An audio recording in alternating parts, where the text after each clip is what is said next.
Alrighty, welcome back to episode number 3 of the Coastal Performance Nutrition Podcast.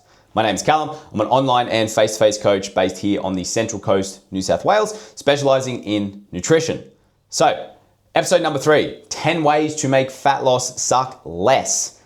New camera, new mic, new chair. We're good. So, 10 ways to make fat loss suck less, which leads me to straight into it. Number 1, expectations. Fat loss is not going to be easy. It's going to be relatively simple if you have a coach who doesn't overcomplicate things. It's going to be relatively simple, but it's not going to be easy. There's going to be some element of suck that is just unavoidable. There's going to be some level of preparation and sacrifice that's involved. There's going to be some level of effort that's involved. And there's going to be times where you just don't want to do it. There's going to be extra steps where you just have to be a little bit more mindful and you can't just switch off and eat whatever food is in front of you. But I think that's the most important thing, is to go into this with the expectation that there's going to be some level of difficulty, and you can't just expect to push a button, lose fat, and have no struggles, no slip-ups, and no difficulty along the whole way. Alrighty, so you're going to have to make sacrifices, you're going to have to put in some effort, and you're going to be hungry. All right. I think a lot of people will stress out when they start feeling hungry at the start of a fat loss phase, or, on a scale of 1 to 10, they're like a 5 or a 6 out of 10 hungry. That's okay. We're eating less than our body needs on a daily basis so that we lose body fat. We're eating less than our body needs. It's going to be a little bit hungry. But if you have an excess amount of body fat or a high body fat percentage, it's okay. Your body has energy that it can get from somewhere else. So it doesn't have to come from food. It can come from your stored body fat, which is what we're trying to do with this whole situation. Lose body fat. So when you're hungry, instead of freaking out and worrying about why you're hungry or what can you do to reduce your hunger, as long as it's in a manageable amount, if we think about hunger on a scale of 1 to 10, during a fat loss phase, I like to be between a 3 and maybe max a 7, potentially an 8. We should never be 1 or 2 out of 10 hungry, because that probably means we're eating too much, potentially. That's when we're just completely stuffed. We can barely take in any more food. But we should also never be a 9 or a 10 out of 10 hungry, because that means we're probably making the process too hard. And if we're that hungry, that we're a 9 or a 10 out of 10 hungry, we're putting ourselves at risk of binge episodes or just making really, really shitty choices with food in the moment. So if a 10 out of 10 hunger just hits you in the face, you're like, give me anything, I'll eat anything. And that's a situation where it's very easy to undo a lot of progress. So have realistic expectations. It's not going to be easy. It is going to be simple. You are going to have to put in effort. You're going to have to make sacrifices, and you're going to be hungry. All right. But there will be an end point. You will lose the amount of fat that you want to lose, and you'll be able to go back in the other direction and start eating more food again to maintain your body weight. But that's beyond this video. Number 2, this is the most simple one that is honestly overlooked by almost every client that comes to me. Eat more fruit and vegetables. It sounds so simple, but fruits and vegetables are very high volume, so you can have a lot of food for a relatively small amount of calories. All right. So at the least, if we can get you to 2 serves of fruit per day and 5 serves of veg, that is a very good baseline. But there's no reason we can't go above that either. So I think we've sort of been misguided a little bit, where it's high protein diets are really good for fat loss. So everyone's looking for more protein. And they're like, I'm hungry. I'm going to have a protein shake to curb my hunger. You're just drinking 150 calories. That's not going to do that much for your hunger, versus eating 500 grams of strawberries for 150, 160 calories. That's going to do a shit ton for your hunger. So trying just in the most simplest ways, have a look at your current diet and have a look where you can add more fruit or more vegetables. It's a really simple way to control your hunger and control your appetite. There's nothing magic about fruit and veg for fat loss. They're just great food choices to fill you up take up a lot of room in your stomach, digest nice and slow so that you're not as hungry. And if you're not as hungry, your appetite isn't as high, you are less likely to overconsume on food and overconsume on calories, which is going to help you adhere to a calorie deficit. And adhering to a calorie deficit is the number one principle we need to maintain if we want to lose body fat. All right, so nice and simple, but eat more fruits and vegetables. Okay. Number 3, eat the same foods as you currently are, just more appropriate versions. So making simple food swaps. I think a lot of people assume when they're trying to lose body fat that they need to completely overhaul their diet. And they're like, I eat like this currently, and as of Monday when I start my diet, which you shouldn't think of it like a diet, by the way, it should be just changing your nutrition. Just, I think because of the mental negative connotations that we have with the word diet, we have a negative perception of what we're doing versus saying I'm changing my nutrition or I'm getting a nutrition plan. It takes away that negative emotion or negative connotation that we usually have with the word diet. All right. We've all done a diet that has sucked and made us feel really damn shit. So if we walk into something and go, I'm committing to a diet, usually there's negative emotions associated with that. Besides the point. So you don't have to overhaul your diet and eat completely different foods. Sometimes we just need to make some simple food swaps, all right? So let's say I have someone come to me and they're having 3 coffees a day. They're having yogurt, granola and fruit for breakfast. They're having a sandwich for lunch, and they're having a steak and rice for dinner. And then they're having a couple of snacks across the course of the day. My goal is how can I change their diet as little as possible while still getting them into a calorie deficit. So let's say I'm aiming for a 500 or 600 calorie deficit. I'm gonna have a look at their overall diet. Number 1, I'm gonna look at liquid calories. Is there anywhere where we can make the simplest change and just eliminate some liquid calories straight off the bat? So if they're having 3 coffees a day, let's say they're having large cappuccinos with full cream milk and 2 sugars. Can I simply swap them to skim milk and potentially save 150, 200 calories a day? Or are they happy to start drinking black coffee, which is the best type of coffee, by the way? I won't be told otherwise. But can we maybe switch them to start drinking black coffee, which is essentially calorie free? And then straight off the bat, 3 cappuccinos a day down to 3 black coffees a day, you've probably found about 300 calories there, depending on how big the coffees are, whether they're small, medium, or large. Anywhere from 250 to 400 calories per day just from liquid calories. So straight off the bat, we've saved 250, 300, 400 calories just there. Then we have a look at their breakfast, where they're having yogurt, fruit, and granola. Maybe they're just having a full-fat yogurt, like full-fat dairy yogurt. I'm like, okay, well, can we maybe swap to a low-fat, high-protein Greek yogurt? Instead of granola, can we maybe switch to oats, a little bit higher in fiber usually, a little bit more filling, a little bit less calories as well. And then if they're using, a mango or whatever fruit they're using, if we need to be, really neurotic and try and reduce calories everywhere, I might swap them to a mixed berries or a strawberries or something like that, just because they're very high fiber, very low calories. Just through those swaps, maybe that's another 100 or 200 calories. Then I have a look at their lunch. They're having a chicken sandwich. Instead of having 2 slices of bread, a bunch of, chicken schnitzel that's crumbed or battered with oil, with a heap of mayo, and then maybe some salad, can we instead swap to sandwich thins? So we still get 2 slices of bread, so we still feel like we're eating a sandwich, but they're sandwich thins. They're a lot thinner.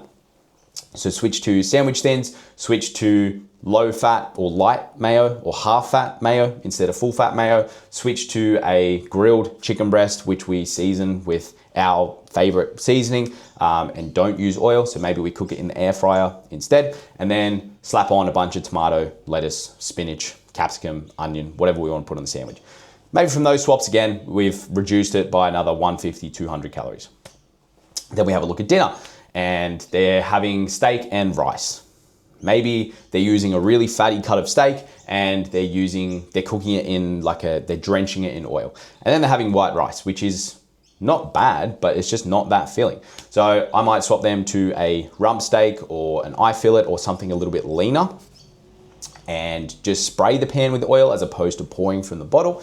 And then swapping rice to potatoes, even better, Spud Light potatoes, and then adding a serving of vegetables on the side as well. Just by making those swaps across the course of the day, you've probably reduced calorie intake by 800 to 1,000 calories, potentially. I'm not going to go back and redo all that math, but by doing that, we now have room to add in more fruits and veg. So for breakfast, maybe we go and add an extra serving of fruit. For lunch, maybe we add a piece of fruit on the side. For dinner, maybe we add 2-3 serves of vegetables alongside dinner. And at the end of this process, you're eating the same foods, just slightly different variations of them, and you're eating more fruits and vegetables.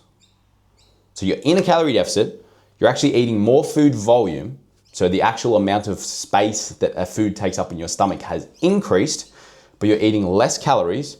Usually this results in higher protein amounts as well.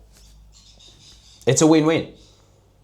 Eating more food, eating less calories, your appetite's lower, your hunger's lower, everything's moving in the right direction. So that is a process that I like to use with just about every client. So I have their intake form, they tell me a food diary, so what do they usually eat? I'll just take that and make modifications where I can so that they are eating their same food preferences, just more aligned or more appropriate options for their goals. All right. Number 4, managing cravings. Something I use personally, and this, I don't know if any other coaches use this. If they do, go you. But this was something I just sort of came up with myself when I was first getting started, and that is the idea of free calories. So, or one client referred to it as sweet treat calories.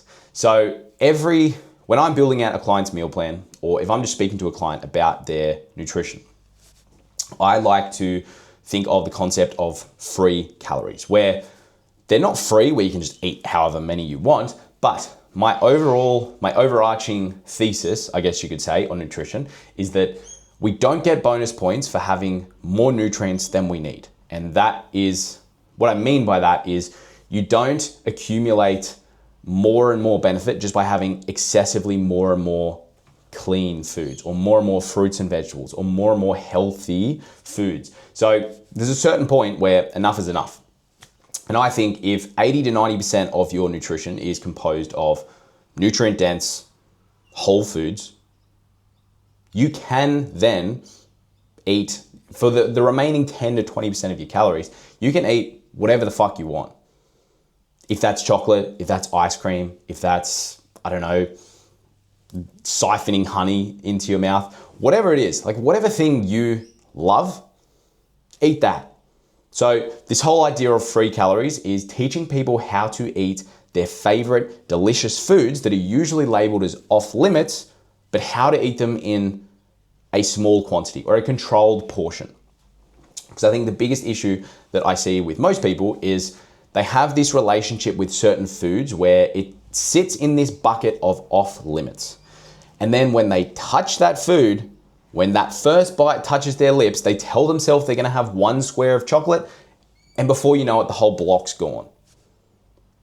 Instead of that happening once per week, what if we just spread that out in a planned and controlled way across the whole week? So instead of having 7 rows of chocolate all at once, how about we just have 1 row a day and plan for it, build it into our calorie and macronutrient targets. That is, I personally think, a really good way to manage your cravings as well. And what we see is when we get into a bit of a binge restrict cycle, or we start to see some binge-like behavior, we tend to make associations where I feel like this and I do this. So I feel I do really well all week, but across the course of the week, I'm in an unsustainable calorie deficit, so my hunger is building. Once I get here and I start feeling that certain way, I polish a whole block of chocolate and a whole bag of Sour Patch Kids. And we start to make that association, and then we get ourselves in the cycle again. We feel shit, we feel guilty, we start again on Monday, we build that hunger across the course of the week again, and then we binge again. and we just get stuck in this cycle. So instead of getting stuck in that cycle, why don't we eat our favorite foods, whether that's chocolate, ice cream, lollies, chips, whatever it is, why don't we eat those favorite foods, those really delicious foods, in a controlled environment, a controlled portion, and when we're not necessarily feeling like them. Because if we can eat chocolate, chips, ice cream, and just eat 100 to 300 calories of them in a controlled environment, controlled portion, and see that it does nothing bad, we remove the negative attachment to those foods.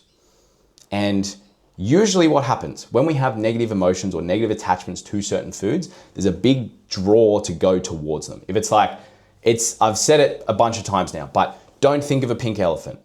Now you're thinking of a pink elephant. Don't eat chocolate. Now you want to eat chocolate. You can't eat chocolate. Now you really want to eat chocolate. We tend to have this mental phenomena where if we're told we can't or we shouldn't do something, we kind of want to do it. It's called the forbidden fruit effect, where you can't have that thing, you want that thing. You can't have that thing, all you can think about is the fact that you can't have it and how good it would be if you could have it. So instead of listing things as off limits, and you'll see a bunch of diets where it's like no junk food, only clean food, that's just setting people up for eating disorders, quite simply. Instead, if we say everything's on the table, you can eat, I can hand on heart say that no matter what food a client has mentioned to me, I've said yes. If they've said, can I use my free calories for a margarita on Saturday? Yes. Can I use it for ice cream, chocolate, chips? Yes. Can I use it for a beer? Yes.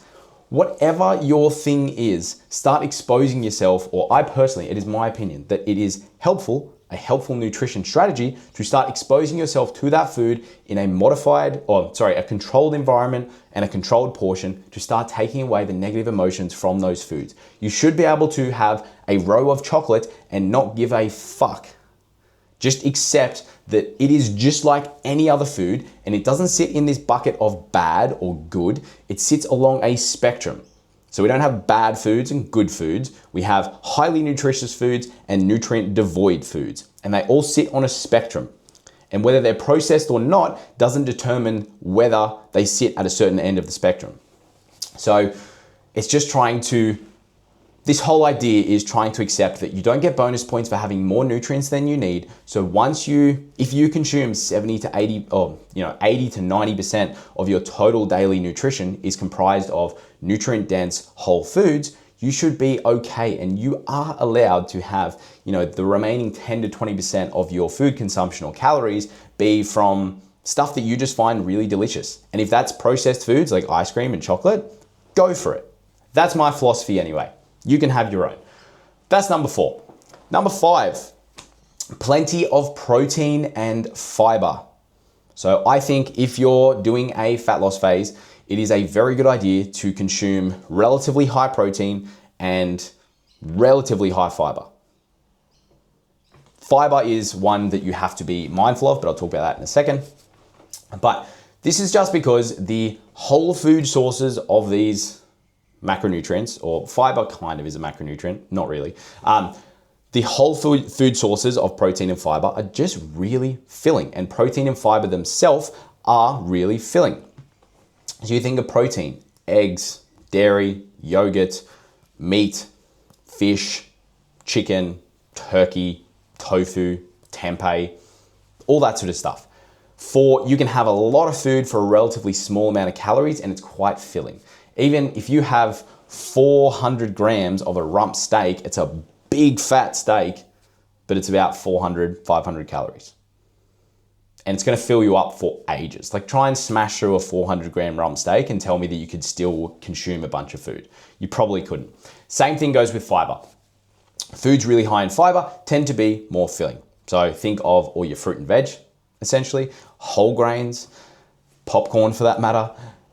Protein and fiber are just very good at letting you consume a lot of food for a relatively small amount of calories. And they do take longer to digest as well. So foods higher in protein and fiber generally take longer to digest. And then protein in particular, If you go back to episode number 2, I spoke about total daily energy expenditure, and one aspect of total daily energy expenditure being the thermic effect of food. So how many calories you burn through the process of digestion itself. And the one macronutrients being protein, carbs, and fats, the one macronutrient that causes the most energy to be burnt through the process of digestion itself is protein. All right, so that's the other slight benefit of consuming a diet higher in protein during a fat loss phase, is you actually burn more calories digesting the food. You also, to add on to that, you also burn more calories digesting whole foods compared to digesting processed foods. So whenever I'm talking about any of this stuff, people hear, oh, a diet high in protein and fiber is really good for fat loss. And they just start having fiber supplements and drinking protein shakes. But you're forgetting the first rule. 80 odd percent of your nutrition, in my opinion, should be comprised of nutrient dense whole foods. Whole foods. So kind of defeats the purpose to be like, yes, I'm gonna have a fiber supplement and a protein supplement. Not that protein supplements aren't, or like a whey protein isn't a whole food. It kind of is in my eyes, but you want to try and, gravitate towards what we know as traditional whole foods. If you hear high protein, high fiber is good for fat loss, what foods can I eat that are high in protein and high in fiber? All right. So number 6, calorie per bite. So having a low calorie per bite, and foods that have a low calorie per bite, we otherwise refer to them as high volume, low calorie foods. So you might hear this as volume eating, and it's the whole aim of this concept is to reduce the calorie per bite. Because if you think about, let's say, a tablespoon of olive oil versus popcorn. If I get 10 mils of olive oil, which has about 90 calories-ish, that's just straight in. It's gone. Just like that. Very high, like 90 calories per bite. If you think of 90 calories of popcorn, you might be looking at a bowl like that. A bowl like that size. And you've got, I don't know, maybe 40, 50 pieces of popcorn in there. So you've got, 1 calorie or 2 calories per bite. And I think for a lot of people, moving your hand to your mouth to put food in it is a bit of a habit. And it's something that triggers sort of reward centers in our brain to be like, yeah, I'm eating. This is good. This is good. So if we can try and manipulate our food choices a little bit to still allow us to do a lot of eating and have a lot of food, take up a lot of room in our stomach, it can be really helpful to, as we go into a fat loss phase, to drift towards not all of our foods, but a lot of our foods being low calorie per bite. So what that's gonna look like is a lot of fruits and a lot of vegetables. Go back to point number 2 from this episode. So a lot of fruit and a lot of vegetables. On the fruit side, especially things like berries, they are amazing for being very low calorie per bite. And then vegetables, every non-starchy vegetable, basically. Starchy vegetables being things like potatoes, potatoes. But the non-starchy vegetables being, any of your green veg or any of your colorful veg. So think capsicum, broccoli, spinach, onion, cauliflower, Brussels sprouts, all that sort of stuff. Going to be very low calorie per bite, all right?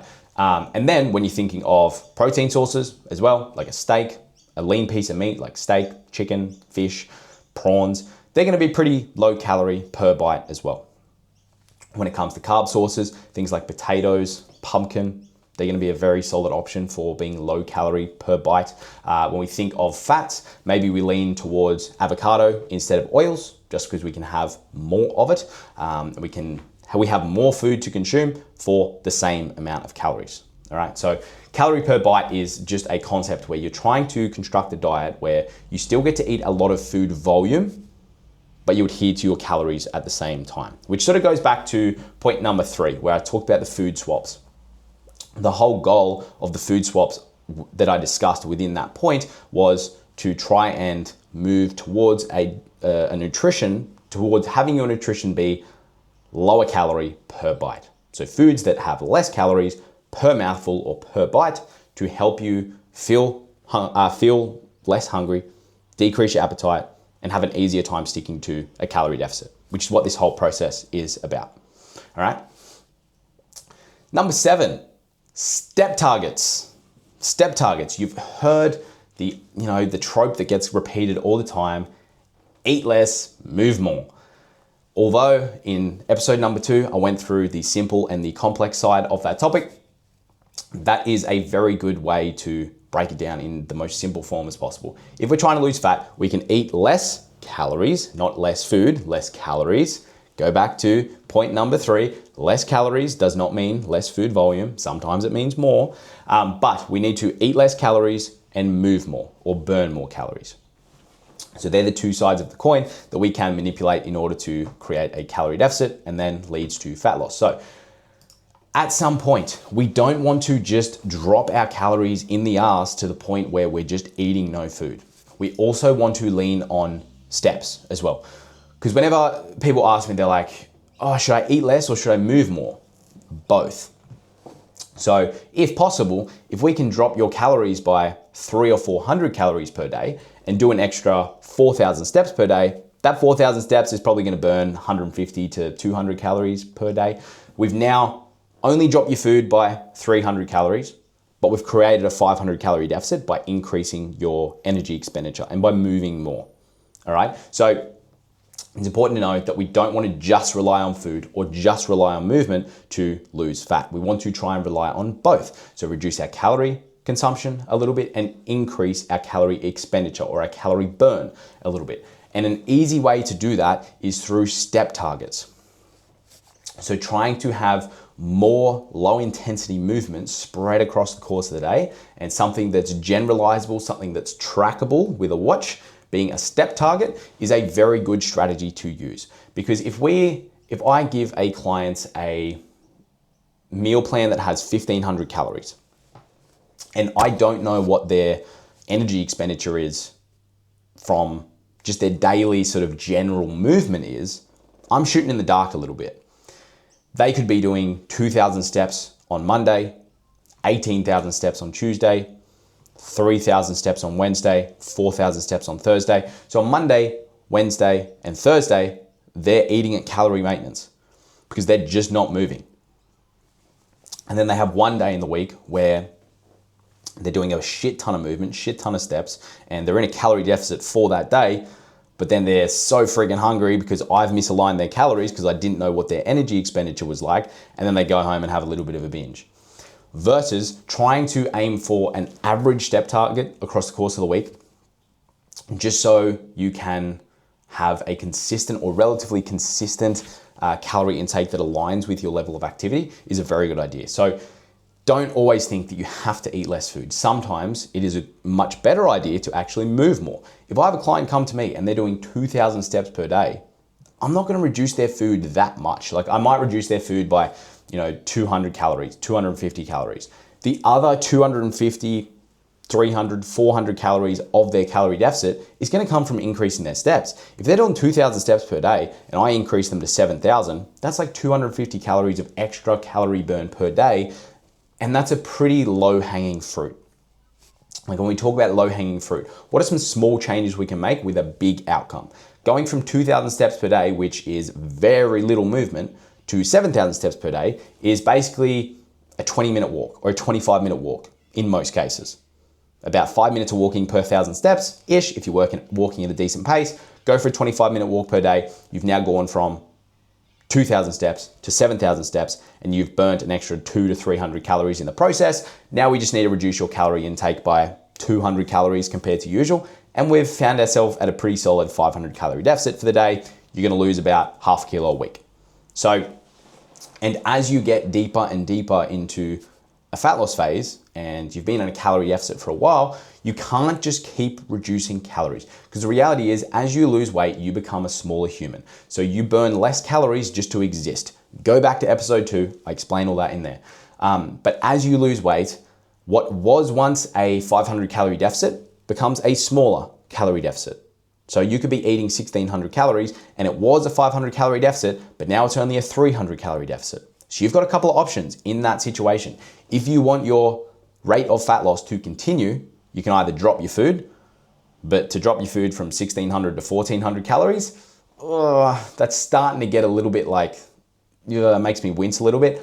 For some people who are just smaller, it has to be done. But if I see someone, they're already on 1500 calories, losing about 500 grams a week, so like half a kilo a week, and things start to slow down and they're only losing 200 grams per week, and I need to, or they want to keep their rate of fat loss going at about 400, 500 grams per week, I'm a little bit hesitant to drop their food lower than that.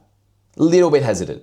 I would much rather tell them to do an extra 4,000 steps per day, to find an extra 20 minutes per day. It might be 10 minutes twice a day or 20 minutes once a day, to walk an extra 4,000 steps and burn an extra 200 calories to create more of a calorie deficit versus dropping their food.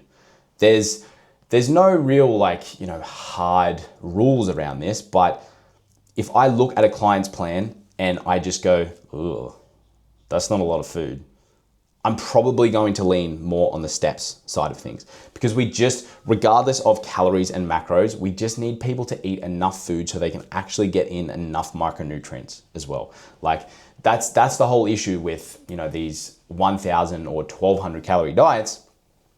It's not, some people do need to be on 1,200 calories to be in a 400 or 500 calorie deficit. That's the reality. If you're a 50 kilo woman and you need to get down to 45, which I've had clients who have done that and are doing that, you are going to need to be around that 1,200, 1,300 calories. But for any sort of average sized person, if you're like, 70, 80, 90, 100 kilos, even 60 kilos, there's a level of food consumption where it just makes you wince a little bit, where you're just like, ugh, I don't want to drop their calories any further. That already sucks quite a bit. I'm going to lean on the activity side of things.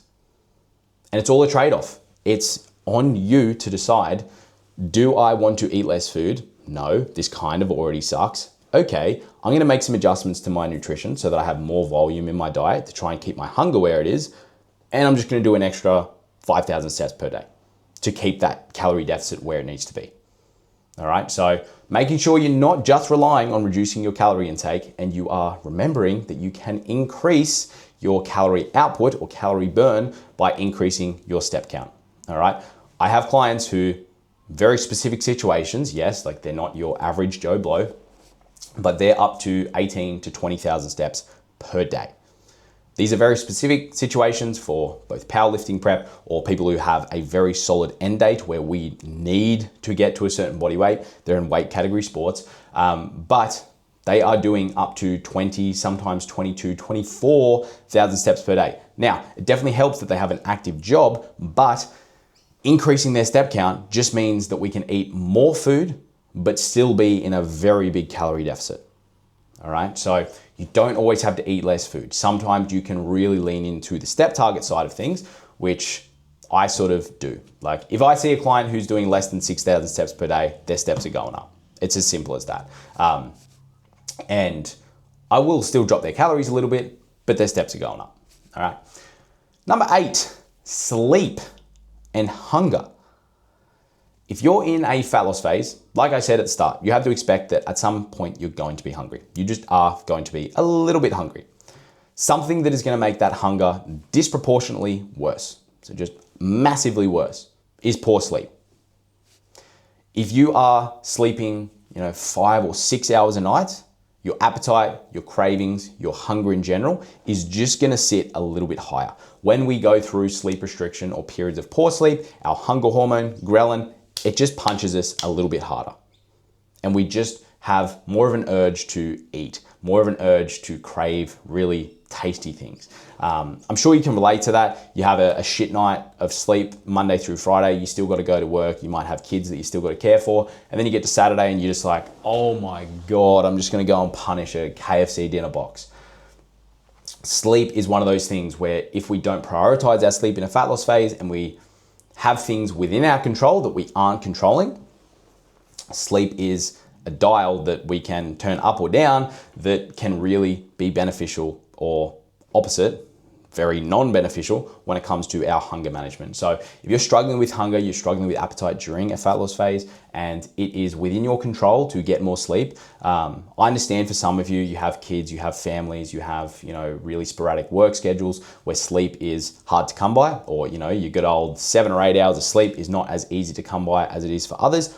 I understand that. But for those of you who are not sleeping enough just because you're doom scrolling or you're watching Netflix or you're doing stuff like that, and you're waking up the next day and complaining about how hungry you are, put the phone down, get some more sleep, get 7 to 8 hours of sleep on a consistent basis, go to bed and wake up at the same time, and your hunger and appetite management will be way, way better.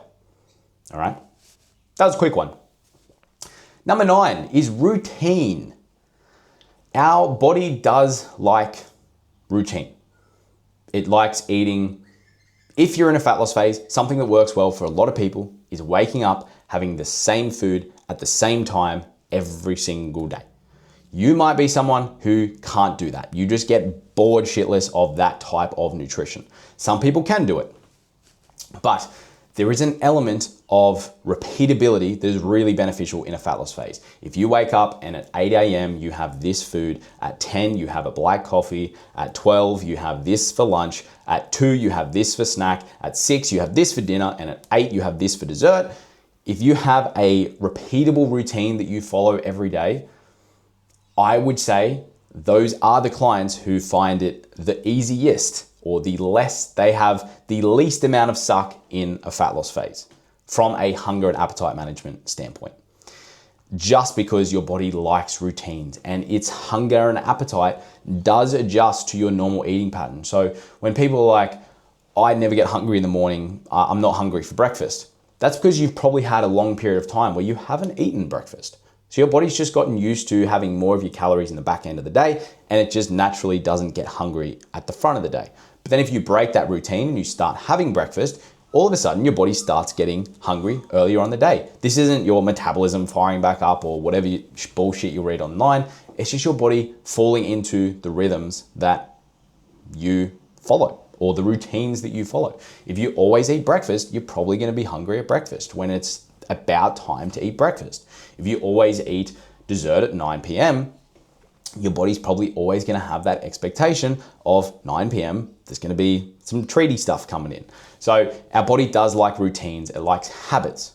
So the people who, like I said, for the people who fat loss sucks the least for, I don't know if that made sense, the people who have the easiest time with the fat loss phase, they follow a very simple routine on a daily basis.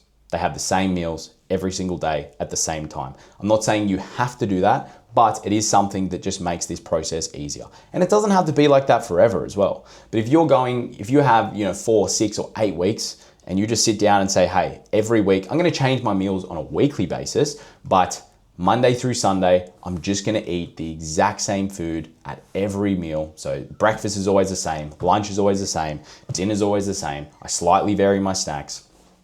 That's a very good strategy for managing your appetite and hunger. All right, and you will see a lot of the people who lose fat as a sport, namely bodybuilders, will follow this. They'll eat the same food every single day. You don't have to. There's nothing magic about any specific foods other than their ability to control your hunger and appetite. So there is somewhat of a magic around those really high volume, low calorie per bite foods. And even better, eating the exact same ones at the same time every single day. It just takes less mental effort. So I think the reason that having a routine and eating the same meals on a daily basis works so well is it takes away the mental battle every day that you have when you're like, what do I eat? It takes that decision away. And it's just like, here's what you eat. At 9 o'clock, you eat. Some of you hopefully have seen the fish and rice cake guy who he's sitting in his kitchen. This was 15 years ago, and he's standing there and he goes, at 9 o'clock, I have fish. At 11, I'll have fish and a rice cake. And he just has fish and a rice cake. Fish and a rice cake. Fish. That's all he eats for the whole day. Horrible, horrible nutrition. But there is a little glimpse of, like a little part of that that routine that works really well, where you know what to eat and when to eat it, and you don't have to decide. You just know that at 9 a.m. you have this specific breakfast. At midday, you have this specific lunch. Because decision fatigue, you're making decisions all day for the kids, for your partner, for at work, whatever you're making decisions for, and then what to eat and when to eat it is just another decision. So if you take that decision-making ability away from yourself and just tell yourself what you're gonna eat and when you're gonna eat it, for a lot of people, that is a helpful strategy, okay? Now, number 10, making a fat loss phase suck less. Strategy number 10 is to restart immediately. So your success within a fat loss phase is going to be pretty closely tied to your ability to bounce back from mistakes, because I don't think anyone goes through a fat loss phase without a social event or a slip up or a small binge or anything like that. It's realistic to expect those things probably are going to happen, but your ability to actually see out a fat loss phase and get to your goal is your ability. How quickly can you slip up or make a mistake? How quickly can you get straight back to your plan? So if you have a big dinner out on a Saturday night and you blow your calories out the window, like you consume 5,000 calories, you wake up the next day and you start straight back immediately. You have the same breakfast that you'd planned to have.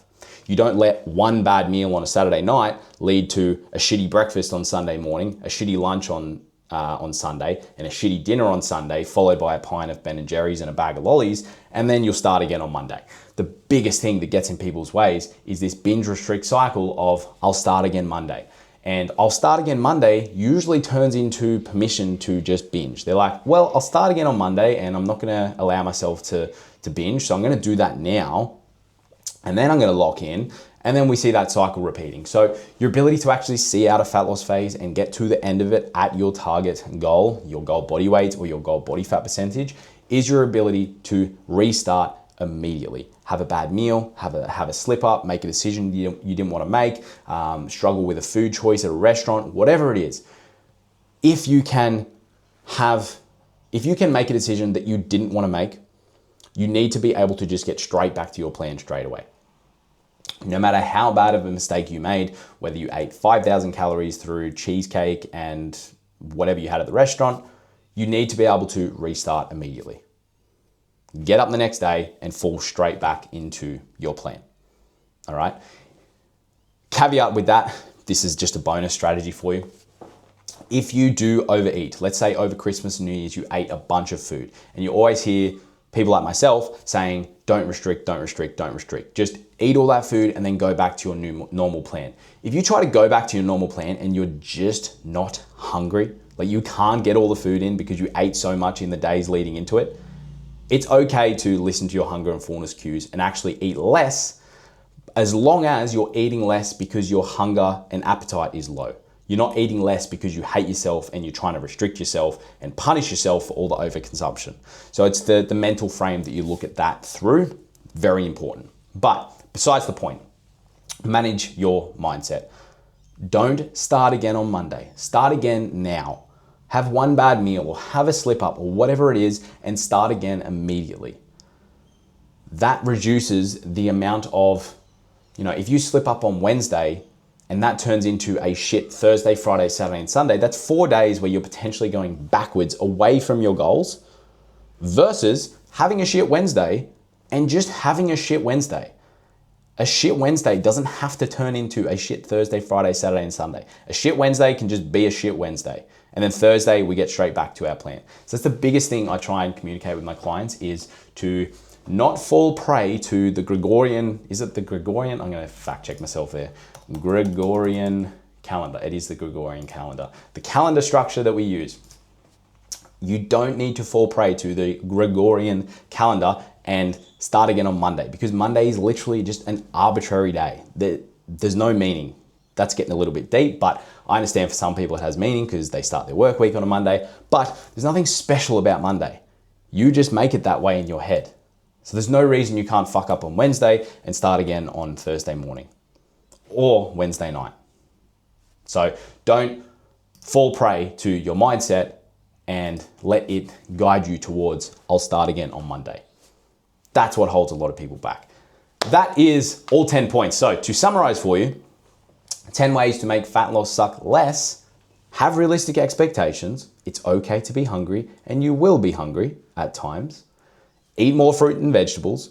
There's nothing magic about them, but they're obviously highly nutritious, but also make you very full and are great for appetite and hunger regulation. Eat the same foods, just more appropriate versions. So make some simple food swaps as opposed to trying to overhaul your diet and eat completely different foods. Manage your cravings for sweet treats by giving yourself a certain amount of free calories per day. So if you're aiming for 2,000 calories, which is a 500 calorie deficit for you, then maybe you'll allocate 10% of those calories, so around 200 calories, and have those as free calories. Calories where you can just eat whatever you want. And the rest of your nutrition focuses on nutrient-dense, high-quality whole foods. Number 5 is plenty of protein and fiber. Obviously, protein and fiber, a lot of benefits, but in a fat loss sense, they're just great for making you feel full and slowing down digestion and making it easier for you to manage your hunger and appetite so you can have an easier time sticking to a calorie deficit. Low calorie, high volume foods, number 6, low calorie, high volume foods, or foods that have a low calorie per bite. So foods that take up a lot of space but have a small amount of calories. All right, so the example I gave in the previous episode, think a thumb-sized portion of olive oil and a head of broccoli. Pretty much the same calories. One's got a lot more volume, one's just a thumb-sized portion. Alrighty, so low calorie per bite. Not everything you eat has to be low calorie per bite, but drifting towards predominantly low calorie per bite foods, not all, but predominantly, is going to be helpful in a fat loss phase. Step targets. You don't just have to eat less calories, you can burn more calories as well. So not only reducing your calories during a fat loss phase, but also increasing your step count during a fat loss phase is very, very helpful, all right? And if you're under 8,000 steps per day, that would be a good baseline to shoot for, I think, realistically. If you're only doing 3,000 or 4,000 steps per day, I would rather you reduce your calories by 200 to 300 calories per day, and then burn an extra 200, 300 calories per day by increasing your steps from 3,000 or 4,000 up to 8,000 to 10,000. Number 8, sleep. If you are struggling with hunger and appetite management during a fat loss phase and it is within your control to sleep more, sleep more. Again, if you have kids, you have a newborn, your work's sporadic, whatever things are out of your control that interrupt your sleep, this doesn't apply to you. Still do your best, but I understand there's external factors that interrupt sleep. But if you're just not sleeping properly because you're doom scrolling or you're watching Netflix, sleep more. Your hunger and appetite will be a lot easier to manage when you're well slept and well rested. Number 9, routine. Consider eating the same meals at the same time on a daily basis. Your body loves habits, your body loves routine. If you can remove the decisions from your brain, if you have decision fatigue and your life is filled with decisions, take that decision away from yourself and just set down on a piece of paper, on your meal plan, on the computer, what you're gonna eat and when you're gonna eat it. Take that decision away and just know what to do, when to do it. You don't have to worry about making the decision of what to have and when to have it. Number 10 is managing your mindset. Restart immediately.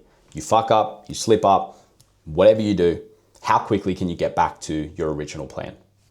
We don't do the whole binge and restrict. We don't fuck up on Friday and turn that into a binge-filled weekend and then start again on Monday. We make a mistake Thursday or Friday or Saturday and we get straight back onto the plan the next meal. Not the next day, not the next week, the next meal. Straight back to the plan immediately. All right? If you watched through 48 minutes and 45 odd seconds of this podcast, thank you very much. Any questions, any comments, any feedback, drop it down in the comments below. My name's Callum, Coastal Performance Nutrition Podcast, Episode 3, 10 Ways to Make Fat Loss Suck Less. I'll see you soon. I'm going to try and do one of these every single week this year. So 52 episodes coming your way. Anything you want me to talk about, do more in-depth episodes on, let me know. Speak soon.